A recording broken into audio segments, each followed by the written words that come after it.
शौर्य, पराक्रम, विद्वत्ता आणि हिंमत म्हणाल तर सिंहाचे दात मोजण्याची असा अजिंक्य योद्धा म्हणजे छत्रपती संभाजी महाराज. जन्मानंतर आईच्या मायेला पोरखा, युवराज असूनही कित्येक आरोप आणि संकटांचा डोंगर उभा असताना वडिलांचा निरोप. समोर असंख्य गनिम तर पाठीमागे जवळच्यांचीच फंद फितोरी आणि बैमान कुत्र्यांच्या जाळ्यात सापडलेला छावा. या सर्व गोष्टींचा शेवट ज्या ठिकाणी झाला ती शौर्यभूमी तुळापूर. याच ठिकाणी आज आपण पाहणार आहोत शंभूराजेंचे पूर्णाकृती शिल्प, छंदोगामात ते कवी कलशांची समाधी, संगमेश्वराचे मंदिर, शंभूराजेंचे समाधी स्थळ, भीमा, भामा आणि इंद्रायणीचा त्रिवेणी संगम आणि ज्या ठिकाणाहून शंभूराजेंच्या हत्येचा आदेश निघाला ती जागा. चला तर सुरुवात करूया एका रक्तरंजित ऐतिहासिक ठिकाणाची. जय शिवराय मित्रांनो, तुळापूर आळंदीतून एक 9 किलोमीटर आणि लोणीकण फाट्यापासून 6 किलोमीटर आहे. तुळापूरला येण्यासाठी PCMCच्या बसेस सहज उपलब्ध आहेत. जर तुमच्या प्रायव्हेट गाडीने तुम्ही येणार असाल तर पार्किंगची व्यवस्था प्रशस्त आहे. इथे समोर असणाऱ्या समाधीस्थळी आपण दर्शनासाठी जाणार आहोत. तुळापूर या नावाचा एक इतिहास आहे. आदिलशाही सरदार मुराद जगदेव यांना त्यांच्या हत्तीची तुला करण्याची इच्छा झाली, पण ती करणार कशी हा प्रश्न घेऊन ते शहाजीराजांकडे गेले. शहाजीराजांनी त्यावरती तोडगा काढला. एका हत्तीला नावेत बसून ती नाव नदीपात्रात सोडली. नाव जिथपर्यंत बुडली तिथं खून केली. पुन्हा त्या नावेत दगडधोंडे भरून परत ती नाव पाण्यात सोडली व त्या दगडधोंड्याच्या वजना इतके सोने दान केले. हत्तीची तुला झाली म्हणूनच पुढे तुळापूर हे नाव पडले. समाधीस्थळी प्रवेश करताना समोर भव्य कमान आहे आणि कमानीच्या वरती सिंहाच्या जबड्यात घालून हात मोजित दात या वाक्याची प्रतिआकृती असणारे छत्रपती संभाजीराजांचे शिल्प आहे. इथनं आपण आतमध्ये प्रवेश करणार आहोत.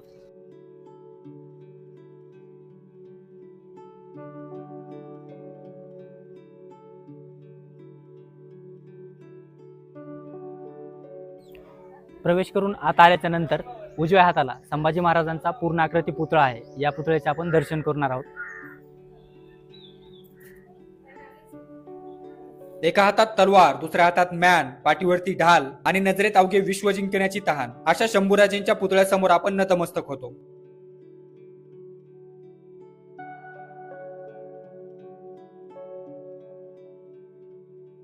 छत्रपती संभाजी महाराजांचे बहुतांश पुतळे हे उभे आहेत. बहुतेक याचं कारण असं असावं की शंभूराजेंचा 9 वर्षाचा न थकता न थांबता सतत युद्ध, मोहिमा, वाटाघाट्या असा पराक्रमी राजकीय प्रवास.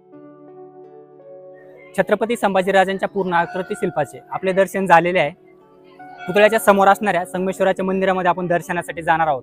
पण मंदिराच्या समोरच असणाऱ्या छंदोगामात ते कवी कलश यांच्या समाधीचे आपण दर्शन घेणार आहोत.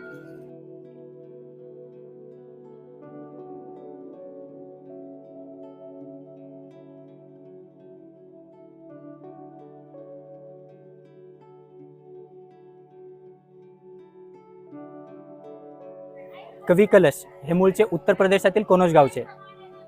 स्वराज्याची ख्याती ऐकून ते महाराष्ट्रात आले. त्यांचं इंद्रजिनी जंबपर बाडवचू आंबपर रावण सदंबपर रघुकुल राज हे काव्य स्वतः छत्रपती शिवाजी महाराजांनी कवी कलशांच्या तोंडातून 11 वेळेस परत परत ऐकून घेतले होते. कवी कलश हे छत्रपती संभाजीराजांच्या सुख आणि दुःख या दोन्हीही सोबत होते. मित्र कसा असावा याचं आदर्श उदाहरण म्हणजे छंदोगामात ते कवी कलश.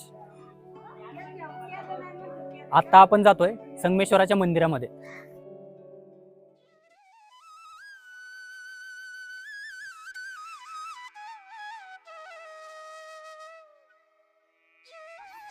मंदिराचा आवार प्रशस्त आहे. समोर आपल्याला दीपमाळ दिसतेय. दीपमाळीच्या पुढे नंदी दिसतोय आणि नंदीच्या पुढे असणाऱ्या मंदिरामध्ये आपण दर्शनासाठी जाणार आहोत.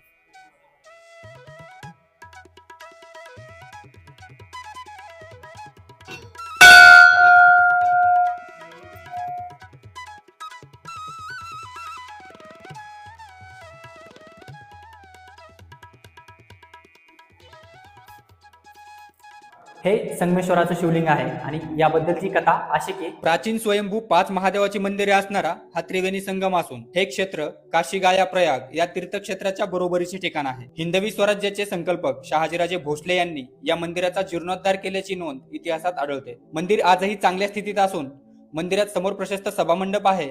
एका बाजूला विठ्ठल रुक्माई तर दुसऱ्या बाजूला विद्येचे देवता श्री गणेशाची मूर्ती आहे व गाभाऱ्यात शिवलिंग आणि त्यावरती नागराज विराजमान आहेत. आत्ताच आपलं संगमेश्वराचं दर्शन झालेलं आहे आणि आता आपण इथनं छत्रपती संभाजीराजांच्या समाधीस्थळी जाणार आहोत. श्री शंभो शिवजातस्य मुद्रा घेवरीव राजते यदम कसे विनिलेखा वर्तते कश्यनोपरी. या राजमुद्रेप्रमाणेच संपूर्ण आयुष्य लोककल्याणात घालून स्वराज्याच्या स्वाभिमानासाठी स्वतःचे जीवन प्राणपणाला लावणारा शौर्यवान राजा. उभ्या आयुष्यात 4 वैचारिक ग्रंथ, त्यात बुधभूषण, सातशतक, नखशिका आणि नायिकाभेद, अनेक भाषांचे ज्ञान, मुघल, पोर्तुगीज, डच, सिद्धी, चारी बाजूने शत्रू, त्यात एकट्या औरंगजेबाच्या स्वराज्यापेक्षा 15 पट मोठ्या फौजेशी सामना, 120हून अधिक लढायात स्वतः नेतृत्व, त्यात एकही पराभव नाही. वयाच्या 9व्या वर्षी राजगड ते आग्रा प्रवास, जाताना मात्र सुखाचा, येताना आडवाटाचा, काटाकुट्याचा आणि उपाशी पोटाचा. स्वभाव प्रेमळ, बोलण्यात आपुलकी, वागणं रुबाबदार, अशा उत्तंग व्यक्तिमत्वापुढे आपण नतमस्तक होतो.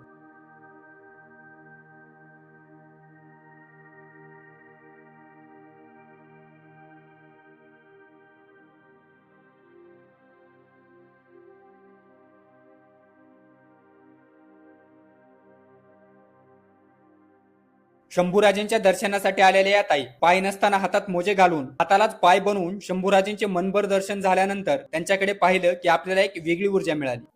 जय शिवराय मित्रांनो, सकाळी उठून आज तुळापूरला येऊन छत्रपती संभाजी महाराजांचं दर्शन घ्यायचं हे ठरवलं होतं. कारण संभाजी महाराजांच्या दर्शनानं आपल्याला 10 हत्तीचं बळ भेटतं आणि ते बळ आणखीनच वाढलेलं आहे. कारण या ताई इथे भेटलेलं आहे आपल्याला. ताई, तुमचं नाव काय? माझं नाव आशा काशीनाथ गाडवे, तुम्ही कुठून आलेले आहे? नाशिकहून. या ताईंना 2 पाय नाही आहेत, त्या नाशिकवरनं इथे संभाजी महाराजांच्या दर्शनासाठी आलेल्या आहेत. ताई, तुम्हाला असं का वाटलं की तुम्हाला इथे महाराजांच्या दर्शनासाठी यायला पाहिजे? महाराजांच्या दर्शनाला येण्यासाठी ते आत्मबल वाढतं, शक्ती मिळते, प्रेरणा मिळते आणि जीवन जगण्याचं खूप मला जरी पाय नसले तर 2 पायाच्या ऐवजी 4 पायाचं बळ मिळतं मला. महाराजांच्या समाधीचे दर्शन झालेले आहे. महाराजांच्या समाधीच्या पाठीमागे असणाऱ्या संगमावरती आपण जाणार आहोत. संगमावरती जाण्यासाठी प्रशस्त दगडी पायऱ्या आहेत आणि समोर भीमा, भामा, इंद्रायणीचा त्रिवेणी संगम आहे. त्रिवेणी संगम म्हणजे 3 नद्यांचा संगम. हिंदू धर्मामध्ये 3 या संख्येला महत्व आहे, जसं की त्रिदेव, त्रिदेवता, त्रिभुवन आणि त्रिवेणी संगम. असाच एक गंगा, यमुना, सरस्वती यांचा त्रिवेणी संगम प्रयागराजला आहे. म्हणूनच औरंगजेबाने शंभूराजेंच्या हत्येसाठी या संगमाची निवड केली. हा भीमा, भामा, इंद्रायणीचा त्रिवेणी संगम साक्षी आहे त्या काळी पिळवटून टाकणाऱ्या शिक्षेचा. प्रत्येक दिवस एक नवीन शिक्षा असायची. मग ती जीभ चिमट्यात धरून छाटण्याची असो की अंगावरची कातडी सोलण्याचा असो. शेवटी तो 40वा दिवस उगवला आणि आदेश निघाला महाराजांची गर्दन मारण्याचा. आजही तो दिवस आठवला की अंगावरती शहारा येतो. इथूनच पुढे या नदीच्या पैलतीरावरती एक वडाचे झाड आहे. त्या वडाच्या झाडाच्या पलीकडे ज्या ठिकाणी छत्रपती संभाजीराजांच्या शिक्षेचा आदेश निघाला ते ठिकाण आहे. त्या ठिकाणी जाण्यासाठी आपल्याला इथनं नावेने जाता येत नाही, तर आपण त्या ठिकाणी गाडीवरती जाणार आहोत. मुघल रूढीप्रमाणे हत्येचा आदेश निघाल्यास तो इस्लाम धर्मातील मौलवींच्या मुखातून मान्य करून घेतला जायचा. उपस्थित काही मौलवींनी असे हाल करून मारण्यास विरोध केल्याने काही मौलवींचा औरंगजेबाने शिरछेद याच ठिकाणी केला आहे. छत्रपती संभाजीराजे भोसले यांना औरंगजेबाने मौलवीच्या मुखातून त्यांचा वध करण्यात यावा अशी घोषणा करून घेतलेली महाराजांच्या आयुष्यातील सर्वात दुर्दैवी जागा. अगोदर हे शिवमंदिर होते. औरंगजेबाच्या आदेशाने हे मंदिर उद्ध्वस्त करण्यात आले. या शिवमंदिराचा जो नंदी असतो तो समोर पडलेला आहे आणि या शिवमंदिराचा सभामंडप पुढे अस्ताव्यस्त अवस्थेमध्ये पडलेला आहे. या मंदिराचा जो दगड आहे तो इथे पंचक्रोशीमध्ये कुठेही आढळत नाहीये. हा बाहेरनं आलेला दगड आहे. यानंतर आपण जातो एका नितांत सुंदर ठिकाणी. गर्दीपासून दूर हे वडाचे झाड शांततेचा अनुभव देतं. छत्रपती संभाजीराजांना ज्या ठिकाणी शिक्षा सुनावली तिथनं थोडंसं खाली आलं की हे वडाचं झाड आहे. वडाच्या झाडाच्या खाली महादेवाची पिंड आहे. महादेवाच्या पिंडीच्या शेजारी त्रिवेणी संगम आहे आणि नदीच्या त्या साईडला छत्रपती संभाजी महाराजांचं समाधीस्थळ म्हणजेच तुळापूर आहे.